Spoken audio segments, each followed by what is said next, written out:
巴卡和南部提审法郎，他是美英联军推翻萨达姆政权后，美国最高领导人。在华岛，大约1000名当地死。美国人对阿萨斯兰机场的斗争的攻击，对他们进行了救援队伍在美国第82空降营的一个营户前就向营户大院内投掷手棒，面对美国士兵随即向人民开枪，这是感受到2000内的争斗处于非常。美军28号晚在阿卡以西50公里的法姆下，向约200名举行示威的伊拉克人开火。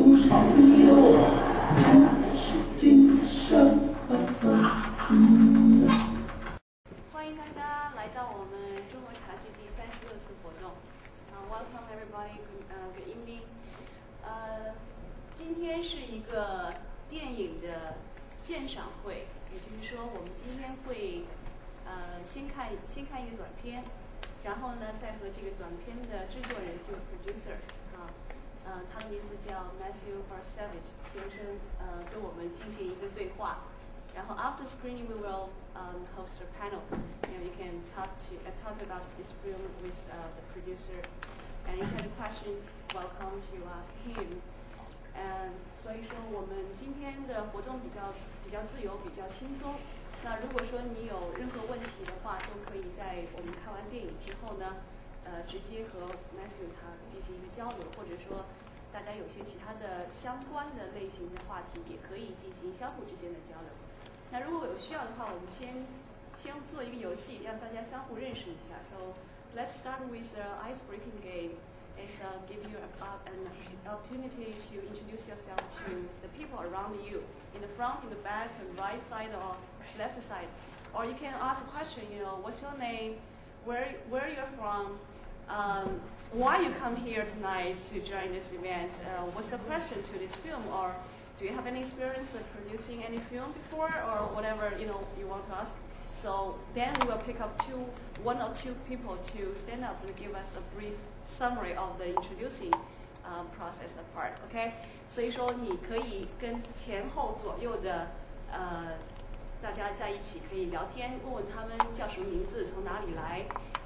我今天为什么过来？有什么问题？或者说你特别想得到一些答案，从今天的活动中都可以，好吗？我们大概 So let's spend like 5 to 10 minutes.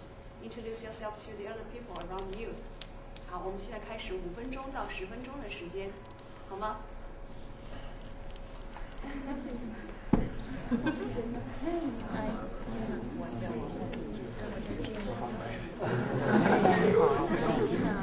上并且，你好，喂，好，差不多了哈。我们基本上你的左邻右舍前后，大家一起来参加活动的人都有了个简单的介绍和认识。那么我们先从我们 Chinese Tea Time 中国茶具的 volunteer 开始，做一个简单的介绍。首先我想介绍是常小平，向大家介绍一下自己吧，简单介绍一下自己吧。他是我们今天的 volunteer， 也是做了几次活动，很多次活动的 volunteer 好，我叫常小平，我参加 Chinese Tea Time 大概有2年吧，是经过安澜，这个是我们 president 进来，所以我比较enjoy，就是因为一个是大家可以认识，而且呢可以自我提高，像那个 self improvement 这个活动就很好，我不知道就是多少人有参加过。这个呢，因为是一个系列的，希望今天如果新的 member 以后呢，多参加我们的活动，谢谢。好，今天我们还有幸请到常小平的同事，Fanny Tang， 好，介绍一下自己吧。他是今天的 volunteer。大家好，我是他的同事，因为今天知道有电影看，所以我就来了。其实我也不是经常来，但是我就说参加这个活动，大家聚一聚，所以就过来了。是对这个电影有兴趣是吧？有兴趣想看一下。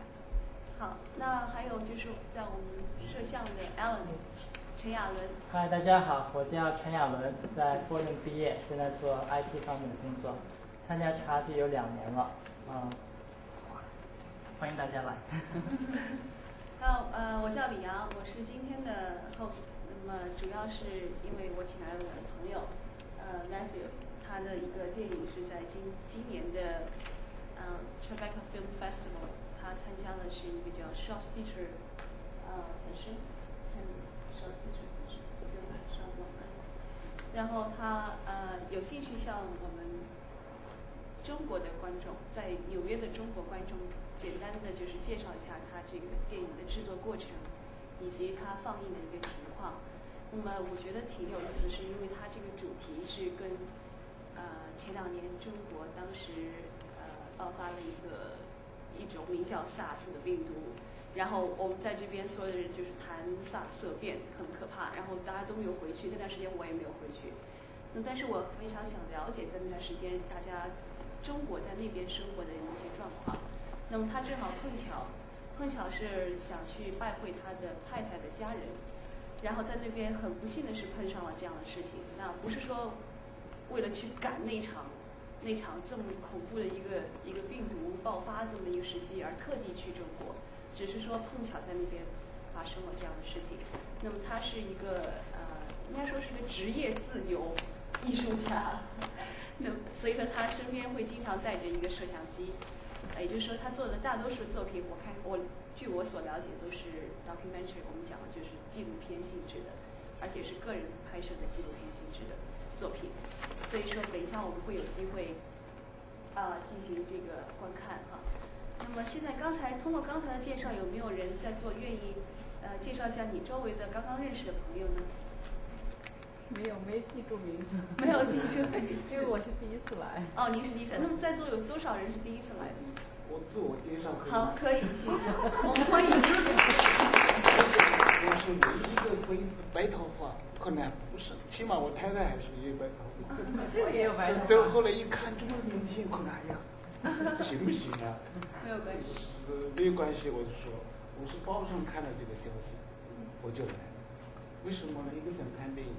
第二个，我们原来是医生，我现在在当他哈斯比的工作，这个 SARS 啊、艾滋这些病，我想的挺多的，挺复杂的。哎呀，时间关系不能讲很多。那个时间，我亲人发生事情在我个妹妹就在那个时候病了，真的 SARS 送到医院抢救物质，那个过程恐怕可以拍个电影。物质又要转来转去，又说肺结核，又说什么也说肺癌，最后很不幸去世。所以我听了这个题目，我就想看，倒不是从艺术欣赏，就这个事情，这个病在中国发生的时候，我的亲人发生这个情况，而想到在医疗系统发生的这事情，所以我就反正是带着很复杂的心情了，不完全因为艺术欣赏的那个态度来，这很高兴。所以如果不嫌弃的话，我还想再参加这个活动。非常欢迎。那看完了和我们再沟通。对，因为我一直觉得也许就是每个人的个人的经历不太相同。那么也许您想了解的是，在那段时间在中国究竟发生什么，然后人民在那个时候的生活状况是什么样子的。那么作为 Matthew， 作为这个电影的这个 producer， 他自己来说，他自己是非常个人化的一段经历。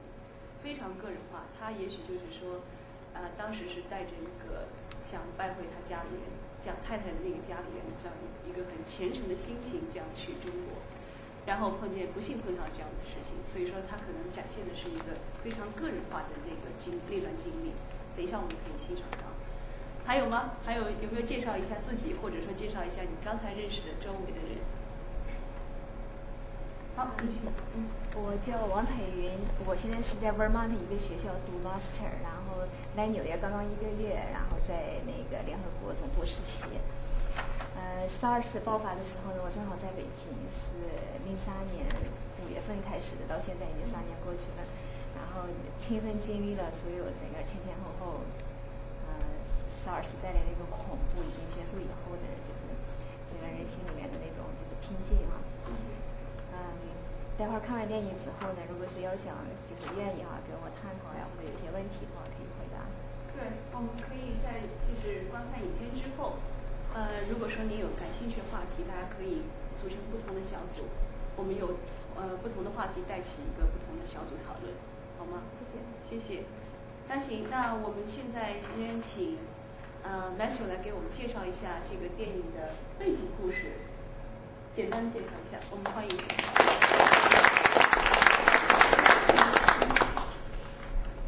谢谢大家过来。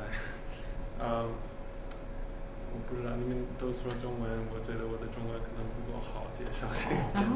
太好了。但是还有一些。I don't know, should I use English or Chinese? Doesn't matter. I'll try to go in Chinese because you're older. 这个片子有点复杂，这个故事。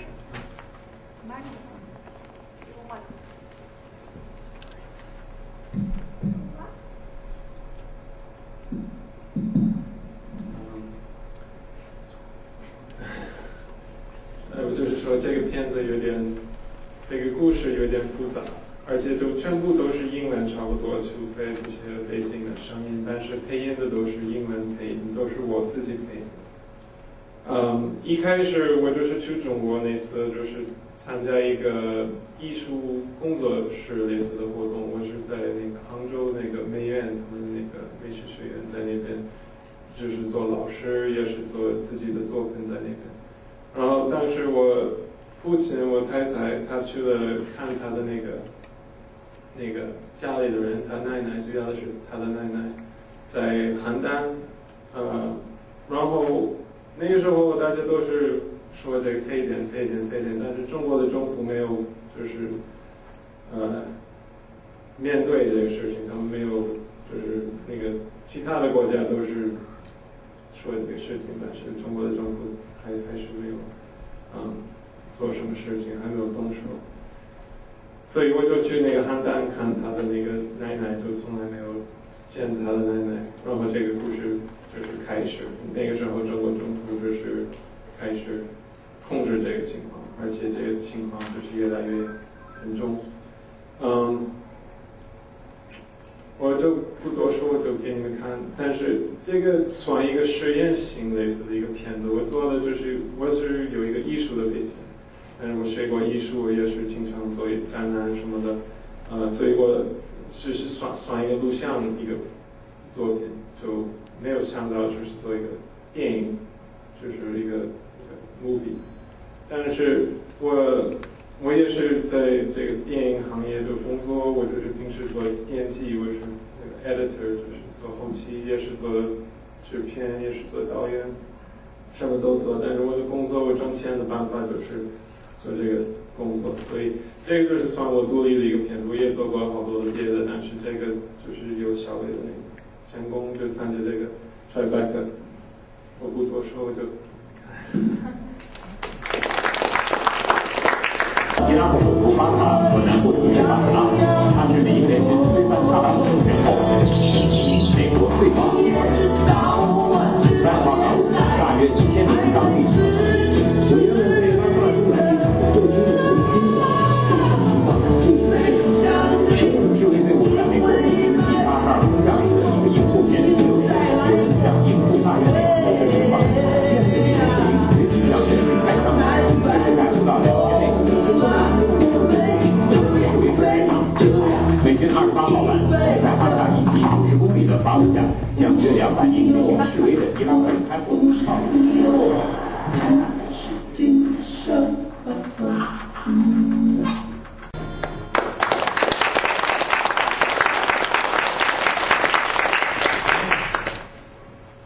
Okay, so 30分钟怎么样？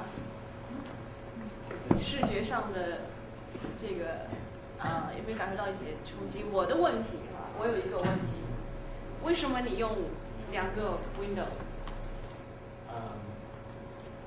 有几个原因。一开始我就想，这个就是一个装置作品，就是2面墙就放在作品。然后就是因为我老是做编辑，我是剪接，我就是老在剪片子。每次剪片子，你有很多的素材，你都不怎么用，你就剪掉了。但是我以为如果可以放在各地，就是 of information 就是内容都是充分的而且就是我们老就是那个声音音频有左边有右边 stereo 就是那个两边你的有左右声道，左声道右声道，对。但是眼镜也有两个，所以我觉得可以玩这个，这是一个你是说，如果说有的时候没有，我就是说那个有做那个声音，就是两边有左声道、右声道，耳朵可以听不同的边上的声音，对。然后就是两个，就是有 speaker 两个音箱，就是那个意思，所以我就觉得可以从那个视觉的办法也可以是左和右的。我也就是一开始是我以为是我们两个，我跟我太太就是他讲他的故事，我讲我的故事，我们可以有一点对话，因为这个就是完全我的那个角度。但是他就不同意了，所以我就是最后。也就是说，所以就是有一点 duality， 两个人就是两个是一个事情，但是两个角度。也就是说，你最初像是两个频道的一个对话，然后是剪到一起去了，然后那个时候还想说是两个不同的人的这个讲述，就是你的讲述和他的讲述，然后最后也是变成一个人的讲述，就是因为是自己的想法的改变，还是因为技术的最后的合成效果是这样的，还是你是有意识去把它改变了最初的想法和后面体现的结果？我没有什么最初的想法，就是这样去设置的。对，就是这样设置。其实这个片子以前也放过了，就一个 single channel， 就是一个 single channel， 但是我一点都不是特别满意做那个，然后我就是越来越做，我就发现这个有点好玩，也是一个挑战，就是一个 challenge， 就是从一个简介的办法，就是做出来这个就有点意思，我觉得其实很别扭。有什么你们还有什么大家有什么问题？我可以用中文问了你。可以。你什么时候意识到你应该把这个你蜜月情况在 SARS 的背景下都作为电影播出？这些事情发生的时候，我一直在拍东西，因为我本来就是一开始我去找他们的看我那个太太的那个家庭，所以我觉得如果就拍下来这个东西，就是给我父母人看，或者我家里的人看他们的家里，我就觉得有一点意思，我就记录下这个。但是这个事情就发生的这个非典的事情，就继续拍，我觉得这个就是很重要的一件事情，就是从一个历史角度来看，就比较可怕。那个时候，因为不知道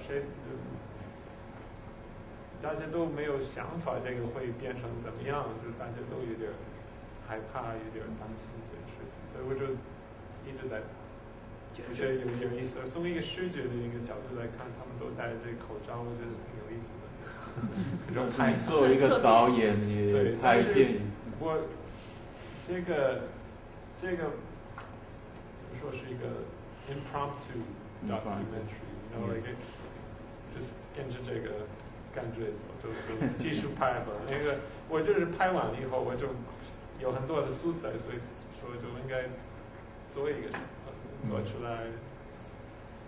其实这个过程很长，就差不多2年，不是一直在做，但是2年就做出来这个。就是说，不是你有意识的说要选择一个非典的时期作为讲述这个故事的背景，只是很偶然的碰上。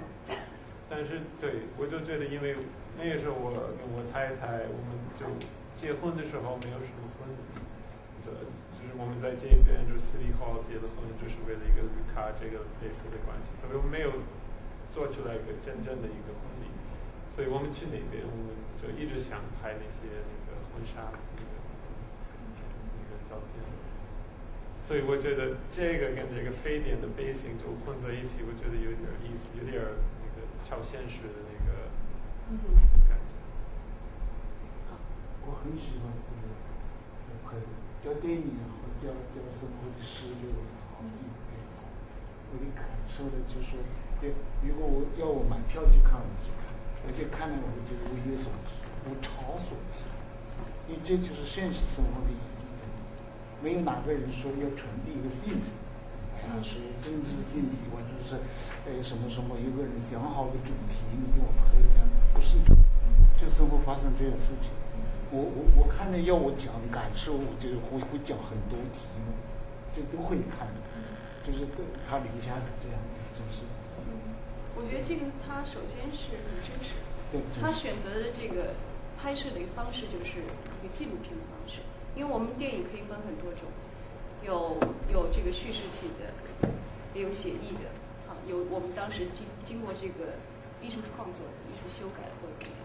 那这个就是说，你本身带着摄像机去走这样的一个生活过程，它应该说有后期的剪辑的东西，但是基本上都是保留着最初的那些，拍摄出来的 footage， 我们说那个脚本的东西，最原始的东西。好，还有什么问题想聊一下，或者谈谈你自己的感受？我就是说，一开始我觉得我就是请他过来给他的那个意见。你说不平等的，就是全部都是我自己。全部都是他，以他为主角。他的，对。对，就是以他的为主角。你的很少，你的。对。其实因为我一直在拍，他就是。因为那个时候就没有想到要做出来这个东西，所以也没有想到要变成什么样的。我以为就是他就是做我的 muse， 我就是利用他来就是，但是他有点烦，我一直在拍他，所以有几次他就是这么做或者什么，但是对，就是像一个日记，就是那个时候他就一直在我身边，我就一直跟着他，我们就没法放开。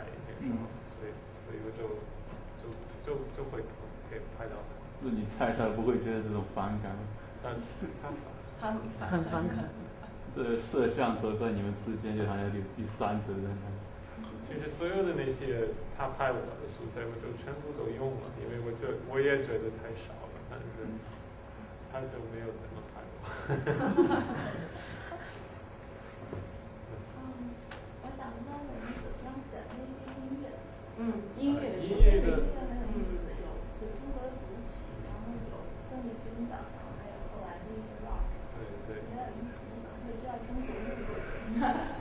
我其实所有的那些音乐都是当时收集的。那个我就是对音乐挺感兴趣的。那个我在那个学校讲课，有一个学生他给我那些钢琴那个 CD 盘，对那个中国古典音乐挺感兴趣，所以都有那些音乐。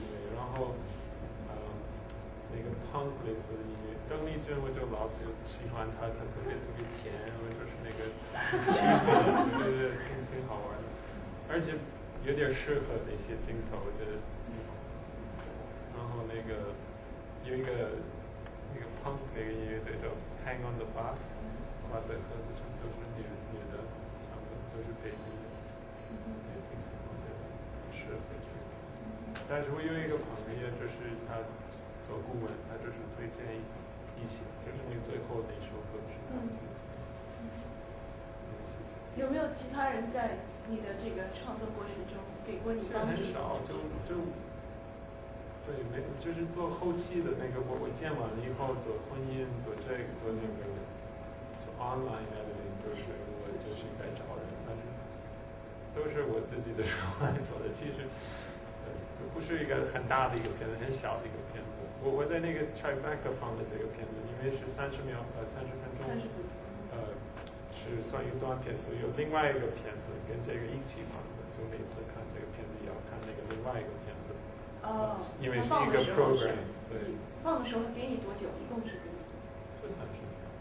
就是因为有不同的 program， 你知道，所以我就是因为是短片的，你买票就是最好你可以看一个小时、1个多小时的一个 program， 所以就是在这个另外一个片子，就是他们花了很多的钱，就拍了很专业的拍的，就这个很傻瓜的，就拍就随便拍，但是那个没有什么感觉那个片子，我就觉得很多的人就跟我说了，但是我就第一次看了那个片子，我就觉得，哎呀，我的片子那么小，我就是一个人做的，就是我自己的一个故事，而且我老出现，他出现，就是一个很亲密的一个事情。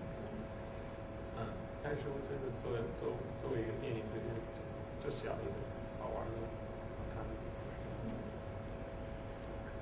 还有什么问题吗？你们俩这个婚照真的出的那个？对，我们好多的那个杂志、什么报纸都拍的。那是因为因为我们就是在天安门拍的那个婚纱照片，那个时候没有人去那边，就是空了，就真空了，所以我们觉得好玩，我们去那边拍这个婚纱，没有人去那边。是我太太她，其实我们拍这些，他也是那个艺术家，所以他有一点想做一些艺术，就是做出来的。但是我们就是你看了，我们基本上就是没有戴着口罩就拍这些照片，但是最后我们觉得应该戴这个口罩。也正好有一个罗头社那个 Reuters 那个摄影师，就是拍我们拍这个照片，拍完以后他就走过来说Reuters 那个你拿我的名片能不能用你们？可以。然后那个 Herald Tribune 那个西班牙的那个 El País， 还有一些中国的那个杂志报纸都发表，所以 Herald Tribune。我一个朋友，等于最后我就是谢谢他，他就是在那个法国拿到的那个 Herald Tribune 看了我们的照片。还有什么有个问题想问吗？我也就是说，这个最后的照片，就是一直这个非典就是一个媒体的一个现象，就是不管是一个真的一个事情，但是那个媒体老在，你就看电视全部都是那个。如果不是伊拉克，是这个非典。那个时候我就觉得全世界有点可怕，就是那个我飞到中国的时候，一开始我说飞到中国的时候，美国正好就进入那个伊拉克，所以这个政治的那个环境有点可怕，我觉得那个时候，所以就把这个混在里面，然后我们也变成一部分这个媒体的那个事情，电视剧的有新闻的。穿插在一起，但是有的时候我是觉得媒体的参与，其实对一件事情解决也许是有好处的。对，其实这个时候那个中国的挺好，就是通过这个媒体，他们什么都就是控制下来了，所以我觉得挺好。但是就是也有点那个扯淡，有一些那个。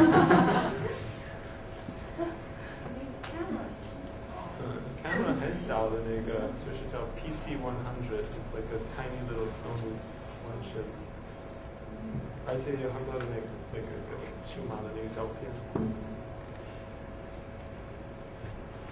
从你的经验来看，要把一部电影拍得比较生动，你觉得最主要的是什么？是构思还是？我觉得还是故事，那个你可以拍得很长的。应该还是那个技术也重要的。如果你听不见那个，这个还有一些问题，但是我觉得还是故事那个你可以拍得很长。你觉得如果不是有非典这样的一个特殊的环境，就没有对，我是想说，你还会觉得这是一个可以参加电影节的作品吗？还是说只是一个家庭 film video？我就没有这个片子，我不会做，因为这个没有，我就拿那些照片什么的给他们看，给那个医生的。但是就因为非典，然后就是我们一直在跑，我们被赶走了。我不知道那个能跟着这个故事，但是从杭州他们把我们赶走，因为去了北京，所以这个我们不知道去哪，我们回不去北京，因为北京他们都说就是太危险。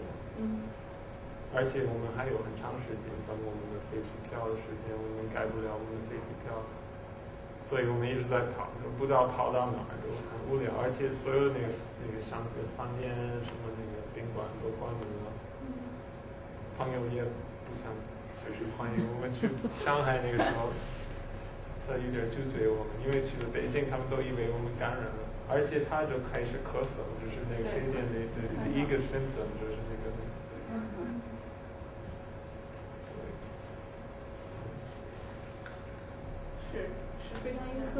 阶段的一种感受。对不起，我能问一个问题吗？当时那个北京市府要求所有在北京的人一天要至少量3次体温啊。当时你们住在那个宾馆的时候，你跟你太太是不是按照这个要求做？他们就是在上海，我们有一个朋友给我们安排这个宾馆，我们是最后的那些客人在那边，是一个朋友的那个单位的一个宾馆，所以我没有去做。我们到了那个杭州，我们就去那个医院去做那个检查，对，但是没有什么事情。但是那个非得也不清楚，可能就是恰到就没有什么事情，然后过几天就是他们很不清楚这个事情，我不知道你可能多有一些经验，就是这个非典到底是什么。我有很多感受想讲，我想简单为什么喜欢这么短的时间，又不是专业的这个医学方面，但是从电子看到的呢，中国和美国这个天灾人祸，大可以人祸，我是觉得那不是天灾，非典是个天灾。这个东方和西方，中国人都戴口罩，他不戴，所以他也没改变。我认为戴口罩是一种文化，不是科学。谁证明了口罩可以防这个病毒？病毒认识很少嘛。这已知这病毒有这口罩不一定能够防。谁说了这个口罩就能防？这是一种文化，这是一种信仰。这么造着，大家啥子就没有。所以这个呢，还有中国宣布，什么什么都治非典，还有板蓝根。我做了几10年，一有这个疫情流行，脑膜炎什么炎，还有板蓝根，还有板蓝根。但是美国的报纸登呢，全世界科学家都认为，目前没有一种药物可以治非典。中文报纸呢，什么什么治非典，什么什么，还有一版，真的一版可以治非典。我想的很多，我不能展开这个话题太长。总而言之，我是很喜欢这个的。这个补充一点就是说，这个片子这样拍出来，说不定几10年以后有人认。你看这个证明当时多荒谬，又或者证明这个拍的多好，这是个根据。我是猜想啊，因为但是他没有目的，他不是说谁是属于非这样去拍的，他就这么拍下来。说不定有一天的人就是拿这个做证据，他证明什么是对的，什么是历史的记录。感谢。可以问他要 DVD 你可以问他要 DVD 那我肯定会买，因为有的话。花了多少时间做剪辑呢？因为一开始我做了差不多2天的剪辑，然后有一个人过来想把这个放在一个展览里面，然后他把这个放在展览，我说我还没有做完，他就觉得是，然后就让他放这个，然后就没有动。我就是因为就是没有一直在做，所以就是两年了，就是做出来的，但是不是每天做的，就是有时间。最困难的时候是什么时候？就是做片子最困难的时候。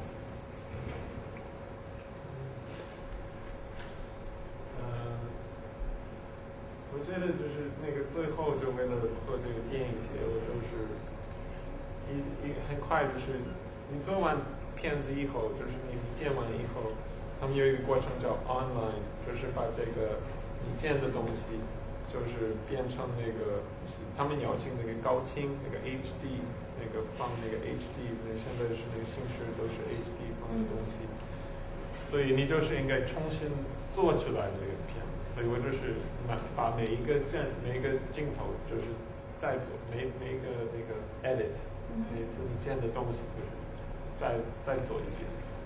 所以我就是剪完以后用了2年的时间做2年的时间做那个，我就是一个星期应该重新弄，所以我就没有睡觉那个星期，就是一直跟另外一个人，因为需要另外一个人的设备，而且很贵。而且做那个婚姻也是一个很专业的一个过程，就是应该去一个大的那个工作室，他们有一些 sound studio， 是在这边，在纽约。是在纽约做的。因为时间很紧。花了多少钱？其实没有多少。加上旅费啊，住宿费啊。这一次旅费我不是自己找的，那个时候我得到一个 grant， 一个基金会，这个 Asia Cultural Council， 他们是 Rockefeller 一部分，就是为了去那个杭州，就这个杭州的事情，他们就是那个付钱的，所以那个就不是我自己的钱，但是可能一共只要1万块钱，1万多。1万块钱，1万块钱是你自己掏出来的1万块钱。还有一些费用，还没有完全做的这个 DVD， 就是随便。那你觉得这个片子它参加了这个电影节之后，它的回报是什么？除了观众可以买票进去看之后，你自己从中有没有一些经济的回报、经济效益的回报，或者是？他们就是所有的参加这个电影节的那个人，都是得到很多的礼物，就是他们给我一个软件，就是这个 Final Cut Pro Studio， 就是差不多值1300块钱。对，但是他们送了就新的就是很贵，那个我说特别高兴。我已经有，但是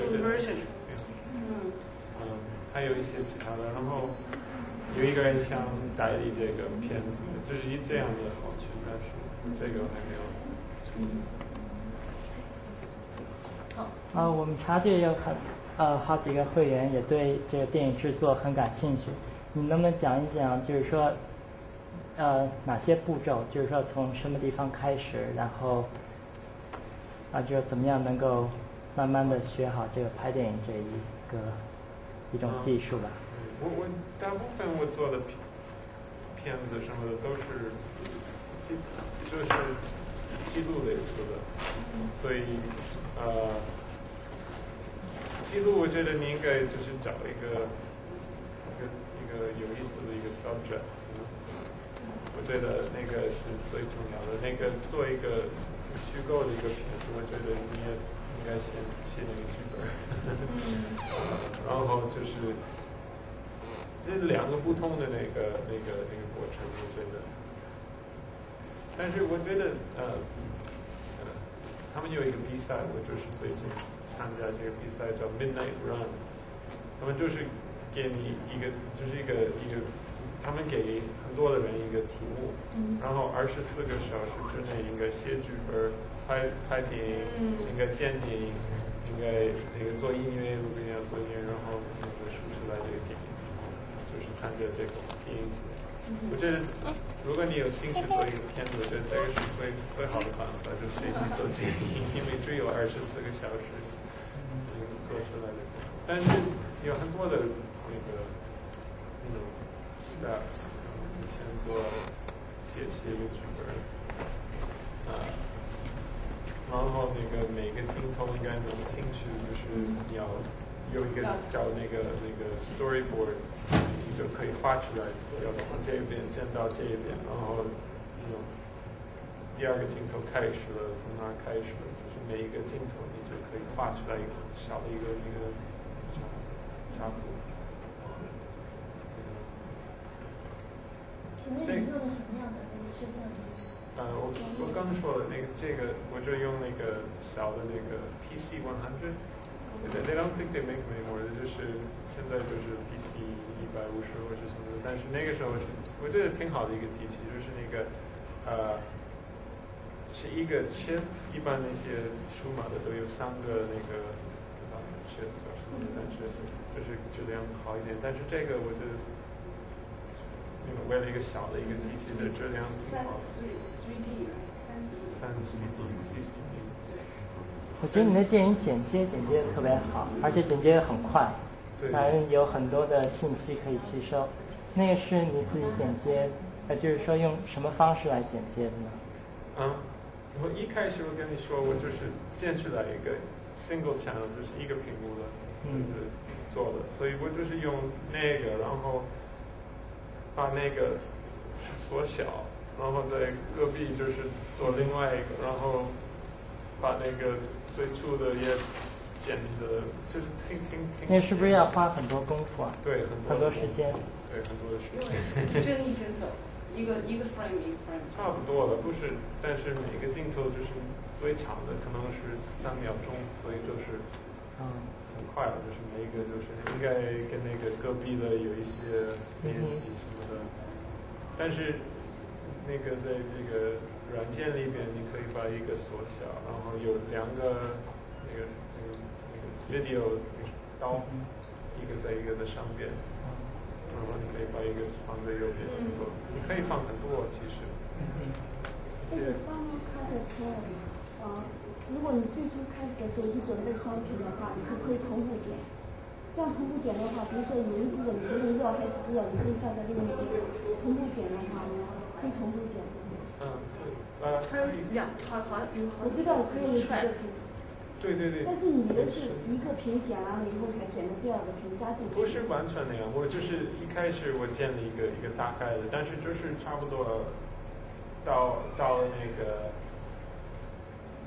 差不多就是到了一半这个片，因为那个后边我没有加进去那个上海还有那个苏州然后回北京的事情，我没有加进去，所以我就一开始有一个根底，我就是从那个根底就是开始放新的东西在隔壁，然后发现那个跟那个第一个最初的这个没有什么用，然后去掉，但是这是2个怎么说 tracks， 第2个 track， 所以你可以老在换。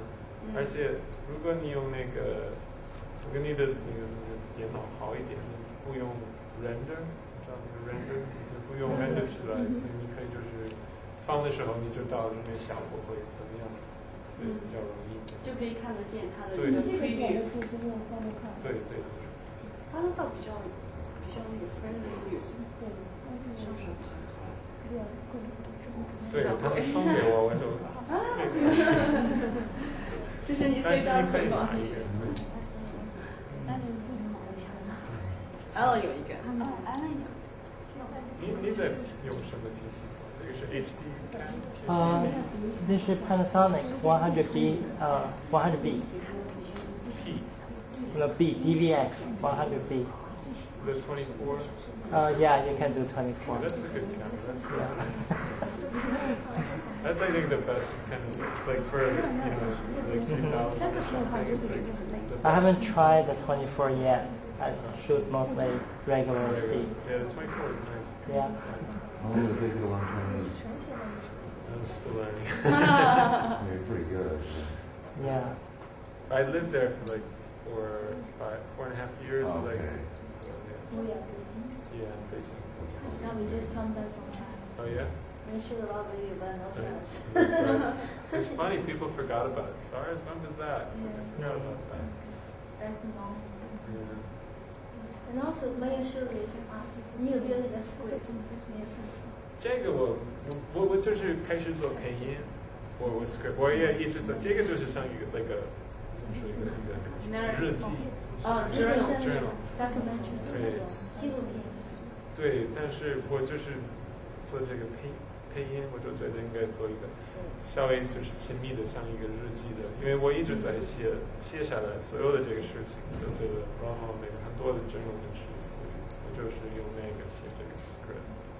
我就那个，你刚才提到说在德语讲课，你是在那边教书讲课？对，就是一段时间，就是他们有一个新媒体系，现在。你是教哪个方面？就教那个？对他们那个时候刚刚开始了，所以我就是去那个馆长的那个张培丽，不知道你知道吗？对他是一个朋友，所以他请我过去，然后他有一些设备的问题，然后他们的那个怎么说那个研究生，我教他们，我们只是做一个 workshop 类似的一个我就是没有什么教他们怎么，我有一个 Final Cut Pro 类似的介绍，但是他们基本上都知道他们的学生就是这些经验，但是我们就做一个 workshop。你太太是德美的吗？没有，他跟那个没有关系。他是艺术家。他是艺术家。你是说现在的什么？现在。对，他刚刚就参加一个展览。Matthew 其实对中国当代艺术非常了解，他还写了很多这个 art critic article about Chinese contemporary art, about art and general things, art, particular art. 那中国哪些地方让你就是比较吸引你？你想更多的研究或者了解？就是艺术。就是艺术，艺术和文化。对对对。那现在有很古典那个事情我一点都不懂。都是现代的。你说的艺术是现代的还是古代？对，当代的，应该就是当代艺术。Contemporary art 就是当代艺术，当下的艺术，比较。我也是做艺术，我到那边就是我去那边就是找乐。然后我就是因为我做艺术，我就是认识很多的艺术家。OK， 这样开始。那你觉得就是说，现在的艺术家在国内成功的那几率是几率比较大，还是很难成功？就是说竞争太大了。现在我觉得太容易了，他们的事情还好，比女艺术家就舒服多了，我觉得。你什么时候开始学中文的？94年学中文，那时候是这个语言什么时候可以学得这么好？什么时候可以？我觉得因为很小的时候开始学语言是最好的时候。我觉得越小越好。越小越好。但是我不是那么小，24。学了几年？中文学几年？我就是在那边住了很长时间，所以就没有，我就学了1个学期，其实都是在学校里面。但是我就会说，我不会看，不会写，拼音就是那个单词好一点。你就是说从你的眼光来看现在中国的生活和在美国的生活，你觉得两个生活最大的不同点是什么？生活的就除了艺术以外，就平常人们的生活和对生活的看法。因为我们有很多从国内来，我们觉得美国很自由，很多思想上、工作上的自由。像这种现在的中国也比较也很自由，对吧？而且越来越像这边，或者我们两个就不行，就是像对，但是区别我不知道那个很多的区别，也很多的相似。让你选择，你会选择生活在中国还是美国？你如果我就是我待了4年半，然后我就觉得不是受不了，但是你在中国也就是我就是做艺术方面的工作，我也是做那个新闻、电视新闻还有纪录片在里面。所有的我做的事情都是关于中国和中国人，中国怎么样，中国有这个，中国现在有这个。赞美的。有点，我觉得美国就是一个多文化的一个地方，就不管有中国人，有非洲人，有欧洲人，有南美人，所以我就觉得这边的环境比较适合我，因为我不是就是对中国有兴趣，我就对全世界有兴趣。但是这个是一个大的一个区别，我觉得现在就是中国还是算，但是越来越丰富在这个。如果你现在还回到中国去，你觉得哪个题材比较你会想拍一部电影？就是说现在的国内，SARS 以后。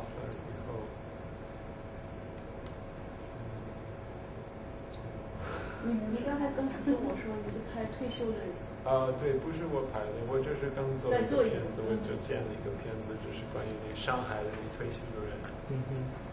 但是这个不是特别有意思。不是特别。有意思，但是我觉得这个有意思，在这个那个文化的区别，因为那边退休的人就是什么都不用管，天天玩，天天就是吃饭，就是享受。这边很辛苦，你退休了以后，还有很多的经济的压力什么的。我觉得在这边，我觉得中国还是比较文明这方面，而且这生活的方式就是轻松一点。我到那边，我觉得就不管有多少的事情，我还是可以慢慢做，就是可以不用那么天天跑。压力很小。对，压力还有。相对比较那么我们也希望我们的关于中国文化、美国文化这样的一种交流可以继续下去。好，非常感谢大家今天参加我们的活动。